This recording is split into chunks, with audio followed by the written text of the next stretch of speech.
What is up, Packers fans? Happy Saturday. Welcome into an all-new episode of the Pack-A-Day Podcast. I'm your host, Andy Herman. You can follow me on Twitter at Andy Herman NFL. You can find the podcast at Pack-A-Day Podcast. Thanks, as always, for being here. Hope your holiday weekend is treating you great. Got a fun episode for you today.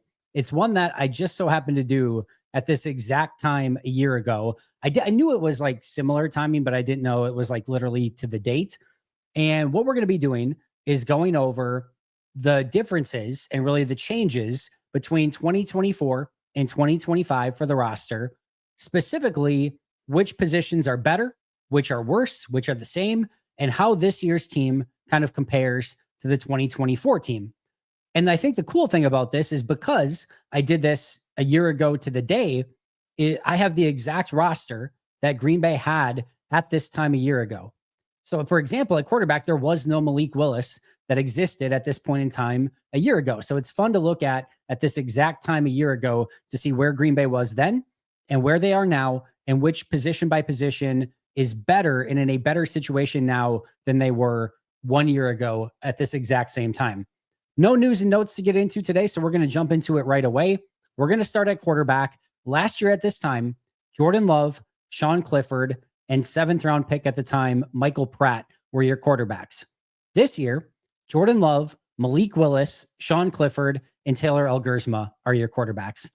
Unequivocally better right now than they were at this point a year ago. You could maybe make some small argument that there was a little bit more hope and excitement at this time a year ago for Jordan than maybe there is right now, just because 2024 wasn't quite the season that maybe we were expecting, in large part, in all likelihood, due to injuries. But overall, Jordan now is a year older, a year wiser. Hopefully those injuries are in the past and we're ready for the real Jordan Love this upcoming season. That basically, we're just calling that a wash at this point. Sean Clifford to Sean Clifford. And then you're going from Michael Pratt to Malik Willis and Taylor Elgersma.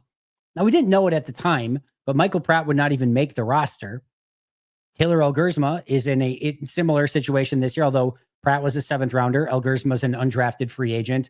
But the clear differentiator here is the fact that Green Bay not only has Malik Willis, but a Malik Willis that started multiple games last year, was able to win those games, and showed that he could come in when needed in a pinch and make clutch throws as needed as well. He was fantastic when called upon a season ago. Green Bay has a legitimate, true, really good backup quarterback, something that did not exist a year ago today. And that is why this position is in a much better spot in 2025 than it was in 2024. Moving on to running back. Last year at this time, you had Josh Jacobs, Marshawn Lloyd, A.J. Dillon, Emmanuel Wilson, Ellis Merriweather, and Jarvion Howard. Now, we didn't know it at the time that Marshawn Lloyd and A.J. Dillon would basically not play at all. Marshawn Lloyd played a handful of snaps. Dillon got injured right away, and those would basically be non-factors. But we can't factor that into this. We didn't know this a year ago at this time. We don't know which players are going to be injured for Green Bay this time around. But just looking at this with sort of clear vision, right? Josh Jacobs to Josh Jacobs, we're apples to apples. Marshawn Lloyd to Marshawn Lloyd, Emmanuel Wilson to Emmanuel Wilson. So what you're going from, and really, you can take Ellis Merriweather and Jarvion Howard and Amar Johnson and Jalen White and kind of throw them aside because you're looking at probably practice squad players at best. I would make a strong argument that I like specifically just Amar Johnson in this case far better than anything Ellis Merriweather or Jarvion Howard ever showed in their college tapes and their college seasons. So Amar Johnson to me is a step up above those. I would even put Jalen White at second. So if I was ranking those four, I would go Amar Johnson, Jalen White, Jarvion Howard, and then Ellis Merriweather in that order. So Green Bay's better now.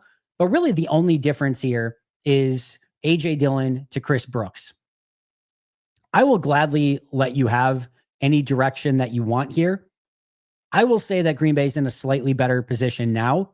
Last year, there was maybe some hope for A.J. Dillon. Still took a 1 year pretty cheap deal to stay in Green Bay, which was fairly exciting. But we didn't even know if Dillon was going to make the roster. We still don't know if he would have. Emmanuel Wilson had a really good preseason, took a step up, and it looked like Jacobs, Lloyd, and Wilson could just be the running backs, and Dillon might find himself not even making the roster to begin with. This year, you've got Jacobs and Lloyd and Wilson and Brooks fighting for maybe that number 3 spot, but there's a real chance that both of those guys make the team. And here's the thing. Green Bay last year with Jacobs, Lloyd, and Wilson never really needed A.J. Dillon, the runner. That was not what they needed at that point in time. Now, A.J. Dillon, the pass protector, could have been helpful at times. It wasn't like A.J. Dillon was a good receiver out of the backfield. Chris Brooks gives you a bit more optionality in the backfield for what he can bring to the table.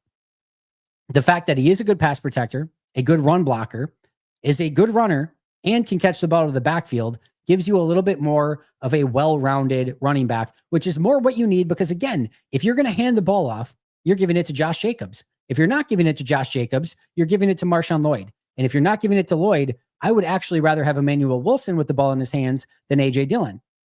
So you don't need another running back. You need sort of a do-it-all guy, and Chris Brooks gives you a little bit of a better version. This is mostly take it one way or the other. If you want to say healthy A.J. Dillon last year would have differentiated it, I can understand it. I would mostly disagree, but I wouldn't argue it too much. If you want to say healthy Chris Brooks with better undrafted guys like Amar Johnson and Jalen White puts this group over the top, I would understand that as well. Probably pretty close to even, but I would actually take this group a little bit more than what Green Bay had a year ago. One thing that is not debatable at this point in time is that Green Bay in 2024 unequivocally had a better fullback. Henry Pearson was on the roster at this point last year. Green Bay does not have a fullback / H-back on the roster at this point in time. So that one, unfortunately, we're going to have to give to the 2024 Green Bay Packers. Now, Henry Pearson didn't make the team, didn't even make the practice squad. I'm saying this in jest. It's much ado about nothing. But at this point, they actually had a fullback. Green Bay does not at this point. So we'll give that nod to the May 2024 Green Bay Packers. Wide receiver is another interesting one. Last year, you had Christian Watson, Romeo Doubs, Jaden Reed, Dontavian Wicks, Bo Melton, Malik Heath. You still had Samori Toure and Grant Dubose, Alex Magoo at wide receiver, Julian Hicks, and Dimitri Stanley. Those are your wide receivers. This year, a lot of the same guys, Romeo Doubs, Jaden Reed, Dontavian Wicks, Malik Heath, Bo Melton, Julian Hicks, all the same. The big change here is the injury to Christian Watson, but you will get him back at some point. You will get him back at some point in 2025. We just don't know when, but that's a big one. But also, Samori Toure gone, Grant Dubose gone, Alex Magoo and Dimitri Stanley gone. In their place, first-round pick Matthew Golden, third-round pick Savion Williams, veteran McCole Hardman, and then Jaden Yankee and Cornelius Johnson. This is another one that if you wanted to debate and say, hey, I'll take last year's version with healthy Christian Watson, okay, I would at least understand it. There was some hope at the time for Grant Dubose as well, that he could maybe take a jump. And we were very much excited about that wide receiver group a year ago, right? I think you could make an argument that even with the first and third round picks this year in Green Bay, there was so much excitement about Christian Watson healthy, Romeo Doubs in year 3, Jaden Reed and Dontavian Wicks in year 2, Bo Melton and Malik Heath potentially stepping up. The hope just sprung eternal in an unbelievable way at wide receiver at this point a year ago. If once again you wanted to make an argument for that group, we were pretty jacked up about that group in May 2024. It didn't come to fruition. It was a massively disappointing season. I'm taking the 2025 group here again, though. Matthew Golden and Savion Williams are just two huge differentiators.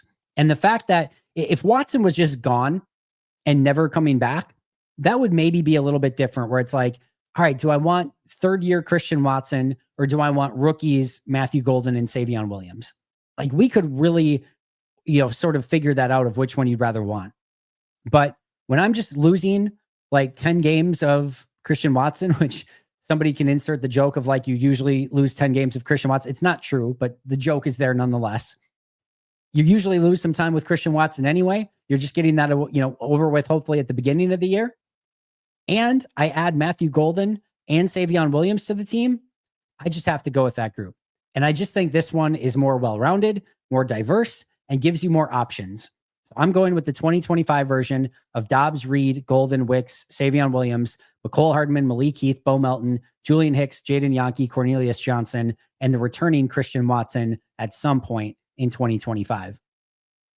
Tight end, we're really not going to differentiate this one all that much. Last year was Luke Musgrave, Tucker Kraft, Ben Sims, Messiah Swinson. This year is Luke Musgrave, Tucker Kraft, Ben Sims, Messiah Swinson, Last year had Tyler Davis and Joel Wilson. This year has John Fitzpatrick and Johnny Lumpkin.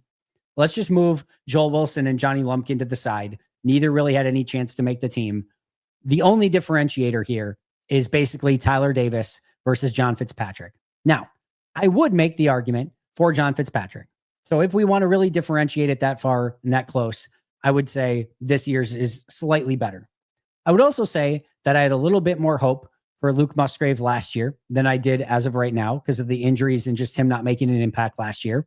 I'm a little bit more excited about Tucker Kraft, although I was very excited about him at this time a year ago as well.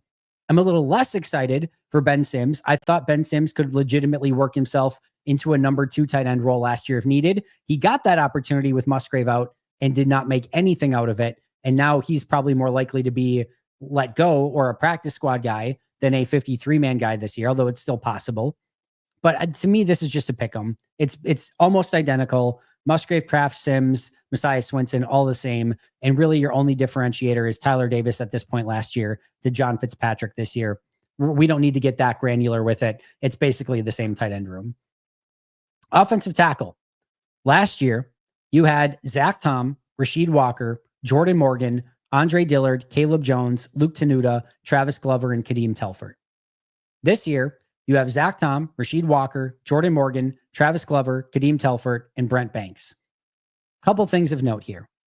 If you want to put Anthony Belton in this group as well as a tackle, it's going to change things a little bit. It's going to make tackle better. It's going to make guard worse. I'm putting Belton as a guard. I'm putting Morgan as a tackle. I think the fair thing to do here is to put one of them at tackle, one of them at guard to kind of balance it out a little bit.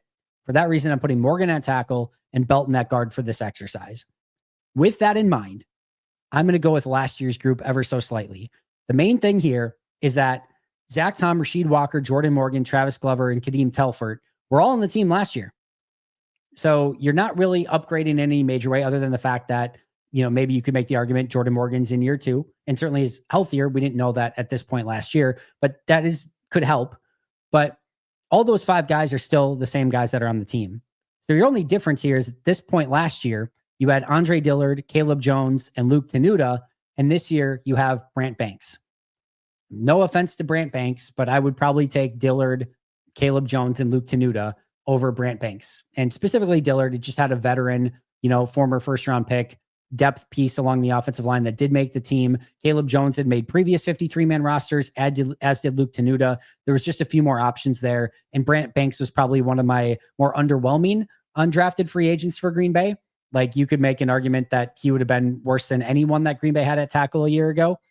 So the fact that it's almost identical, almost the same, but you had a few more options with Dillard, Jones, and Tenuta over just Brant Banks this year, I'll go ever so slightly in the favor of last year's team. But I am very excited that Jordan Morgan is seemingly going to spend more time at tackle. And of course, we know now is healthier now than he was for the majority of last season.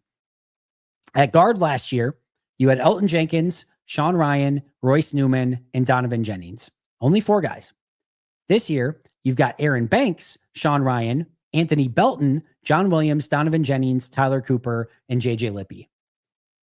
This is an interesting conversation because if you just want to make the argument of like, hey, I really like Elton Jenkins and I'd rather have the one with Elton Jenkins, I could understand that argument. I would listen to it. But I actually think the Elton Jenkins to Aaron Banks transition is going to be pretty similar. I think Jenkins is a little bit better, but not by a ton. And I actually think that's mostly going to even out.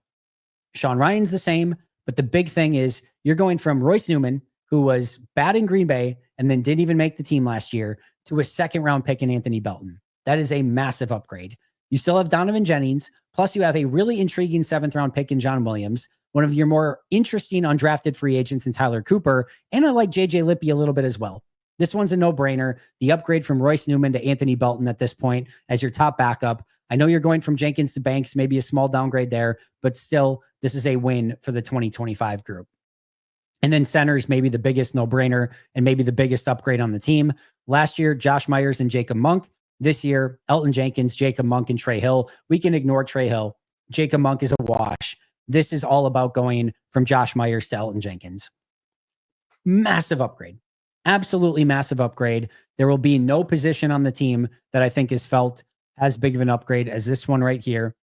Not trying to be, again, disrespectful to Josh Myers, just have never been a fan of his game consistently, meaning there were flashes, there were moments, there were games here and there, but he would always leave you wanting just a little bit more, and then sometimes a lot a bit more. And now you're getting Elton Jenkins in that spot. To me, that is like going from, again, your weakest link on your entire offense to a legitimate Pro Bowl caliber center. A huge, huge upgrade at that position and a huge win for this 2025 group. So on offense, going quarterback for 2025, running back for 2025, fullback for 2024. Congratulations, 2024. Wide receiver 2025, tight end remained even, tackle for 2024 ever so slightly, guard for 2025, and center for 2025. Let's go to the defensive side of the ball. Let's start at defensive tackle or interior defensive line.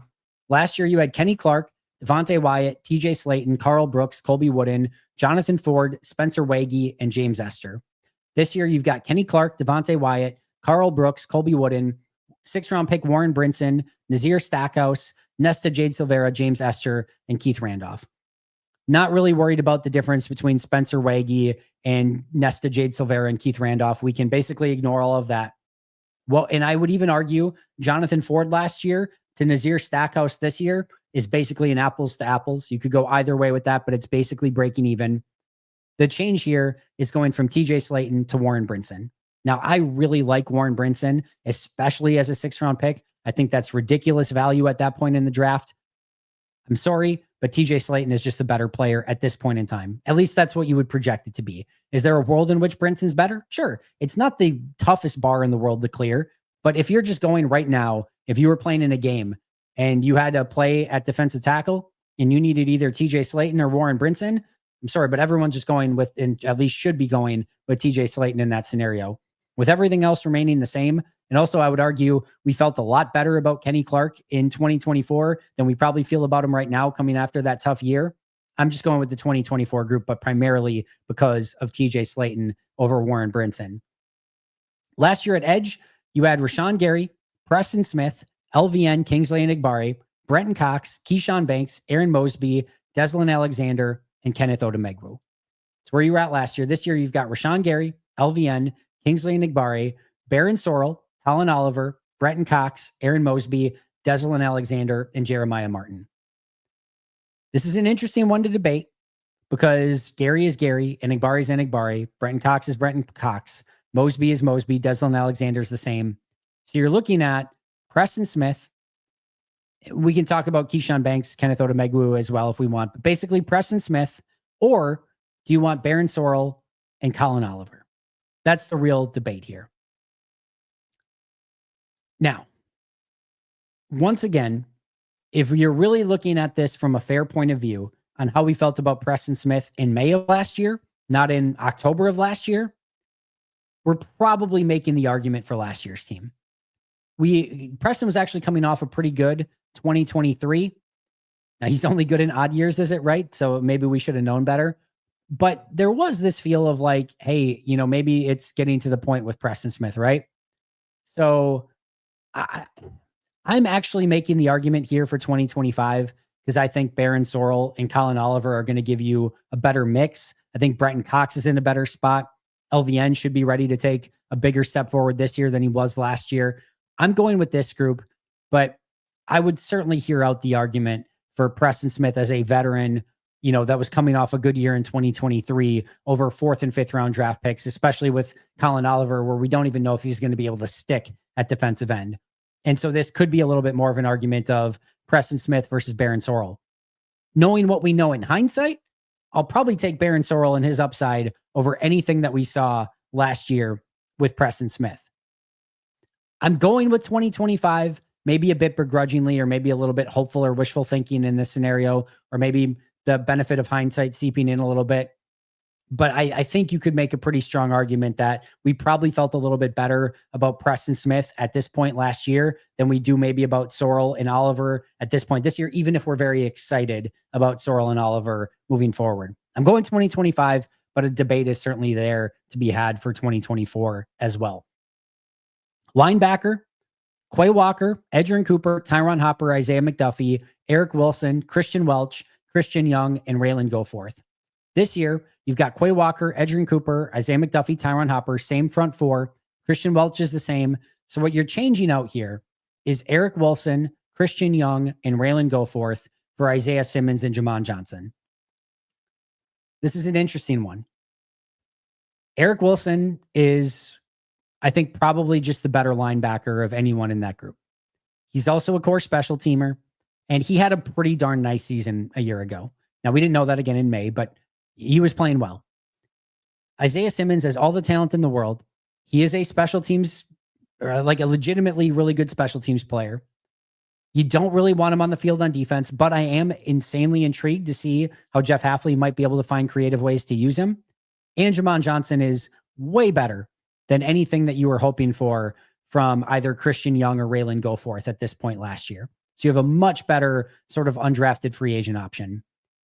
I think the argument here is for 2025 with Simmons and Jamon Johnson over Eric Wilson, Christian Young, and Raylan Goforth.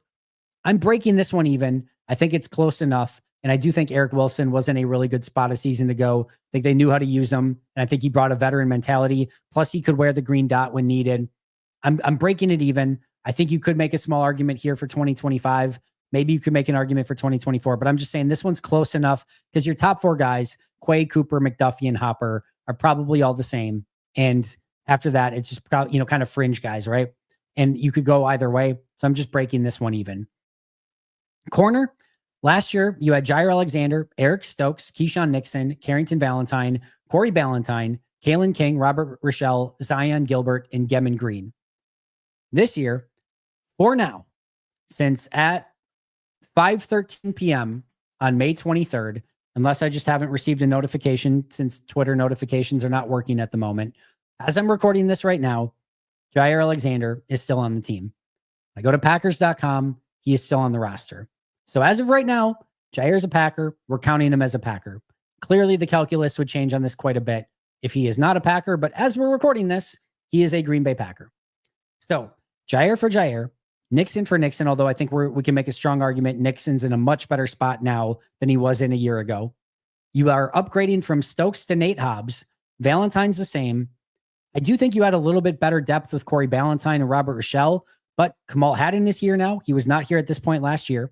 Kalen King's the same. You also had a 7th-round pick in Micah Robinson, and then a much better UDFA in Jonathan Baldwin this year, plus some intriguing options as well in Gregory Jr. and Tyler Herring, not to mention Isaiah Dunn, so you just have more volume, more bodies this year. I'm going with this year's for now. If Jair's gone, it clearly goes to last year because you were thinking you were going to have Jair the full year last year. So I'm definitely going last year if Jair's gone. But if Jair stays, it is this year, specifically because Nixon's in a better spot and you brought in Nate Hobbs, and the upgrade from Stokes to Hobbs should be a really important one. And I just going through Kamal Haddon's tape a little bit recently as well, which is going to be tomorrow's episode, was pretty pumped what I saw on tape there as well. I think they maybe found something. I'm intrigued to see what he does in camp. We already heard good things about Kalen King. So this, for right now, I'm going with 2025. Last but not least is safety. Last year, you had Xavier McKinney, Javon Bullard, Evan Williams, Katano Ladapo, Anthony Johnson Jr., Zane Anderson, Benny Sapp, and Tyler Coyle. This year, Xavier McKinney, Evan Williams, Javon Bullard, Katano Ladapo, Zane Anderson, Omar Brown, and Kazir Brown. I'm going to call this one a wash as well. I think we know now what Evan Williams is, and we know even more that we thought, Xavier McKinney was going to be a stud. We now know he's a stud. Katano Ladapo's a year older. Evan Williams is a year older. Javon Bullard's a year older. You could make a pretty clear argument for this year. We also really liked Anthony Johnson Jr. at this point last year, and we're pretty pumped about that. And even Benny Sapp III had a couple moments. It would probably be more towards training camp and preseason, but there was excitement about Anthony Johnson Jr. and him potentially making the team as well. I actually really like Omar Brown, and I like Kazir Brown as well as a UDFA. So again, I could make an argument here for 2025. This to me is just a break even. You're a year older, a year wiser with some of the rookies from a season ago. So I can make the argument there.